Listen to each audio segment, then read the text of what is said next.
The chair recognizes the gentleman from Washington, Mr. McDermott, for 5 minutes. Without objection.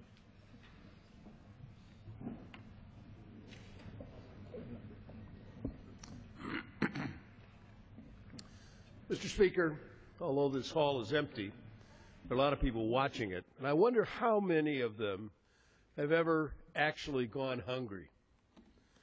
How many of the people watching this have had to get a meal so their kids could eat, or to wonder how you get through a summer without subsidized school lunches? It's easy to talk about pulling yourself up by your bootstraps when you've had designer shoes on your whole life. Tomorrow, we'll be voting on whether or not to cut $40 billion from SNAP. That's a nutrition program for people who do not have access to adequate nutrition. It's a program that helps 1 out of 7 Americans to put food on the table. If this seems familiar, it's because it is familiar. Republicans tried just exactly this before the August recess a couple of months ago. And not surprisingly, for the most unproductive Congress in decades, this bill had to be pulled at the last minute because of lack of support. Even some of the Republicans saw it was too much.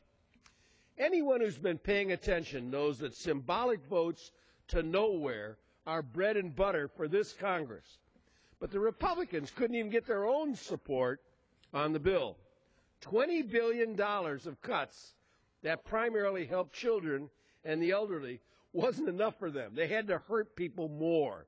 So here we are again with a new improved plan that doubles the cuts to $40 billion. On top of making 2 million people ineligible for benefits, they are also going to take away our state's ability to provide temporary benefits in times of high unemployment. As a result, the CBO predicts that this will add an additional 1.8 million hungry Americans to the ineligible list. And why are we attempting to inflict another needless round, another needless wound to the working poor? Republicans will tell you the program has grown too much over the last few years, although the need for food stamps were unrelated to a dragging economy. They see no connection between the economy and the fact that people don't have food. Well, that's exactly what the program was designed to do quickly when people are in need. When unemployment is high and people can't pay their bills, that's exactly the time they need the SNAP program. Caseloads rose dramatically when the recession hit. We laid off 700,000 people a month in 2007. But that growth has also slowed as the economy has recovered slowly. The CBO projects that in just a few years, SNAP spending will be back down to 1995 levels as a share of the GDP. And since it's shrinking on its own, it isn't adding to the long-term deficit problems. The rhetoric is simply empty and stupid. Conservatives can try and push this tired welfare abuse narrative.